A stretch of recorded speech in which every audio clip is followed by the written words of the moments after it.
Folks, I got to tell you, I appreciate each and every single one of you, and I am honored to say that we reached 67,000 subscribers here on Seahawks today. Our last batch of 1,000 subs may have been the fastest we've ever gained 1,000 subscribers on the channel in less than a week, my friends.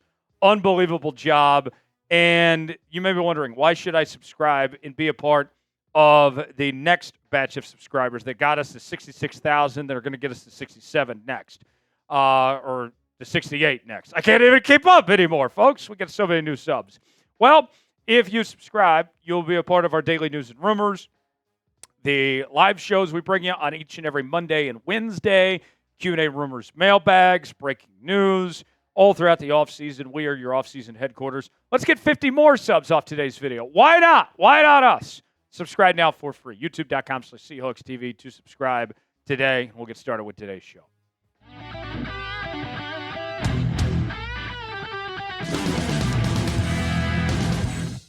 Glad to have you with us here on Seattle Seahawks today. I am your fearless leader, Tyler Jones, here with you. Thanks for joining us.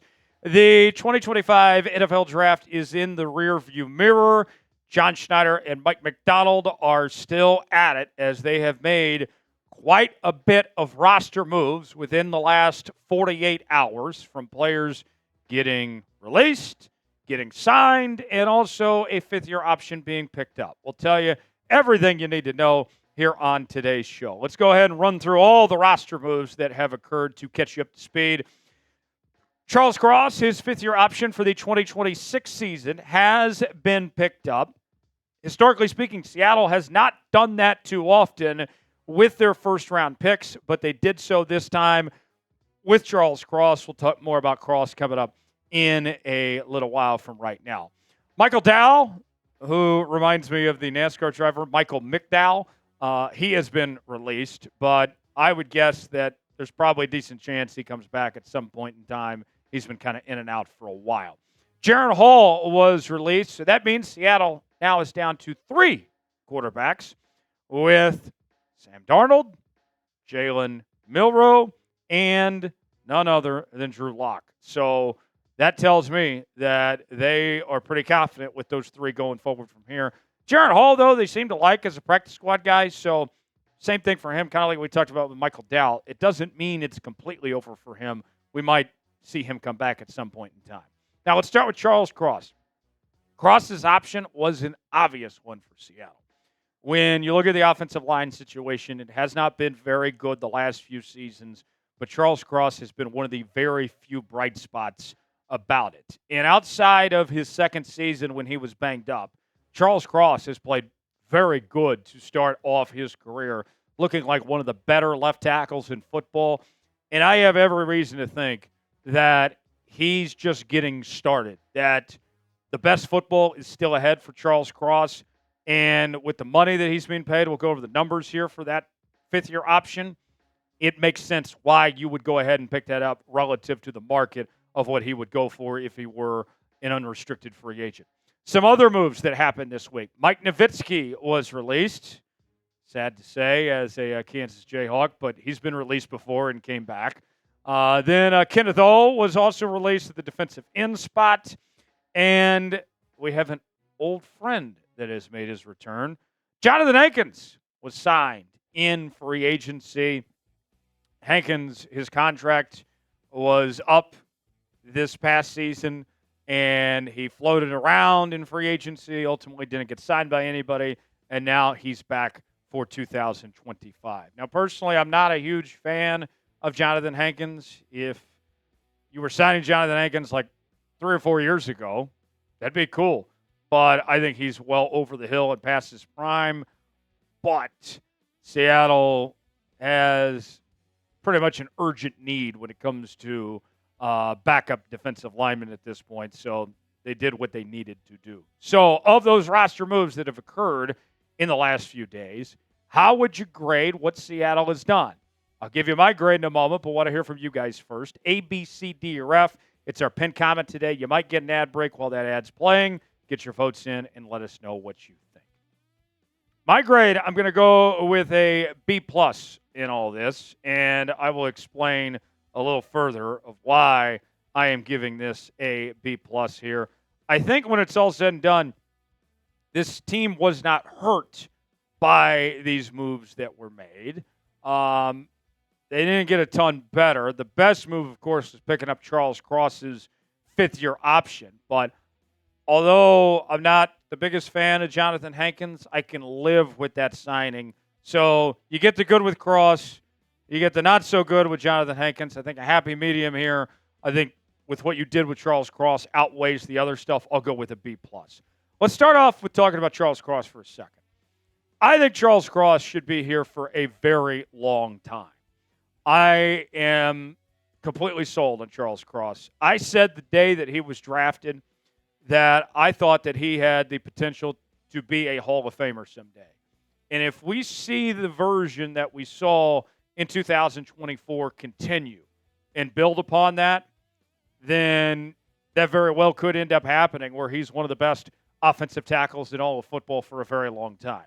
His fifth-year option is going to pay him just over $17.5 million is the money that he is ultimately eligible for. And you guys know offensive tackle is a very expensive position. So pay him this for 2026. I think you can live with that, especially with how we expect the salary cap to keep moving up. That's pretty reasonable in actuality to pay him that amount of money. More on Charles Cross, the former first-round pick out of Mississippi State. By the numbers here for you, comparing him to some of the others in the league, he was in the top half of all the major categories. According to Pro Football Focus, he was the NFL's 15th best pass blocker last year. He was also the 16th best run blocker in 2024. And to me, that's significant for Charles Cross because, remember, when he came into the NFL, we talked about how he was a very good pass blocker, but he didn't have to do much run blocking at Mississippi State under the great legendary late Mike Leach, and that was something he was going to have to learn. Well, he has learned that. And then on top of that, ESPN rated him 16th in the NFL in his pass block win rate at a 92% win rate. So that is extremely good for Charles Cross and what he was able to do. His numbers, according to PFF, his grades were all solid across the board in over 1,000 snaps, an overall grade of 82.5, a pass block grade of 81.3, and a run block grade of 77.9. Charles Cross passed the smell test and was, without question, the best offensive lineman on this Seahawks team this season. Now, you took care of the first step, which was the fifth-year option. Now you need to get him extended. And I would prefer that John Schneider and Mike Macdonald not wait around on that, because if he has another good year, like what we saw last year, an even better year, his price tag is going to go up significantly. So I think Charles Cross, I said it earlier, will be here a long time. I would be working to go ahead and get that extension and kind of know what you're working with your numbers when it comes to the cap and the financial situation, trying to plan out the rest of this roster, because you're going to have other guys that you need to pay as well, young cats that you would like to see here in Seattle for years to come. So what do you think? Should the Seahawks extend Charles Cross? I think they should. I wouldn't wait around. I would go ahead and take care of it as soon as possible. What do you guys think? Type Y for yes, in for no. Should they extend Charles Cross or not? Wait in the comments section. Tell me what you think. Rookie jerseys are available now at chatsports.com/Seahawks rookies. And we have all sorts of jerseys to choose from. Gray Zabel, Jalen Milroe, and you may be seeing the numbers on your screen. You're saying, wait, Milroe 00, Gray Zabel 1. Don't worry, folks. We will get you the jersey when they have their numbers. We're still waiting on what their numbers are. But once we find out, we will send you a jersey, if you buy it, chatsports.com/Seahawks rookies, with the correct number that is going to be attached to them. And maybe you don't want a rookie jersey. Maybe you want a Cooper Kupp or a Sam Darnold jersey, whatever it may be, if somebody else from the Seattle Seahawks. If you go to that same link, they got those there as well. Chatsports.com/Seahawks rookies to get yours today. The link is in the comments and the description of today's video. Let's talk Johnathan Hankins now. This news coming from Tom Pelissero this week, who posted the following on X. A veteran defensive tackle, Johnathan Hankins, is re-signing with the Seahawks on a one-year deal per source. Hankins, 33, played in all 17 games, 8 starts for Seattle last season. Now he's back for his 13th NFL season. Now, I think personally that based on what we saw from Johnathan Hankins, it was a significant fall-off from the starting defensive line of Jaren Reed and Leonard Williams and Byron Murphy II, and he looked like a liability, comparably speaking, to what we saw from the other three. But with that said, there wasn't much better options out there than to go ahead and bring back Johnathan Hankins at this point in time, especially when you consider Seattle did not draft a nose tackle this year, and they did draft Riley Mills, a defensive tackle, but we don't know when he's going to play. He had a season-ending ACL in the first round of the college football playoff when Notre Dame beat Indiana, and there's talk that this could be kind of like a redshirt season of sorts for him, that he might not even play this year potentially, and Mills is not a true nose tackle anyway. He's more of a traditional defensive tackle. So with that said, more on Johnathan Hankins here. We don't know the financial terms, but I can't imagine it's too much money. He's been a journeyman, played for the Giants, the Colts, the Raiders, the Cowboys, and as mentioned earlier, played in all 17 games for Seattle last year with 8 starts. A lot of experience, 169 career games played, nice, with 142 starts. And my favorite nugget on Johnathan Hankins, by the way, our own Mitchell Renz once took him on in a burger eating contest when Hankins was playing for the Raiders. Hankins lost that burger eating contest to Mitchell Renz. Have any of y'all seen Mitchell Renz? He's thin as a rail, folks. That's kind of embarrassing for Johnathan Hankins, if we're going to be honest with you. I expected more out of Johnathan Hankins. Maybe I need to rematch him or something. Although, with as much weight I've lost, I can't eat as much as I used to. So Hankins probably could beat me in a eating contest these days. I don't eat nearly as much as I used to. With that said, more on Johnathan Hankins, his statistics. 30 tackles last season, 5 TFLs, 1 sack, no forced fumbles.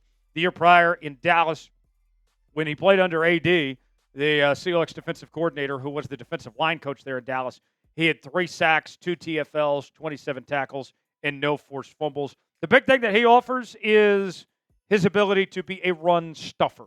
And I think that if you're looking to give a break to Byron Murphy or these defensive linemen, I think your best opportunities to maximize on Johnathan Hankins, where he isn't a liability holding you back, is going to be on those running downs. He played in, I believe it was around 35% of defensive snaps last season. I'd expect this year probably a similar number and a focus to be on run plays of where he could come in that regard. What's your confidence level in Johnathan Hankins? Scale it for me, 1 through 10. How do you feel about Hank? Weigh in and let us know. For continuing Seahawks coverage, subscribe now for free, youtube.com/Seahawks TV. I'm Tyler Jones. Thanks for joining us. We'll see you next time.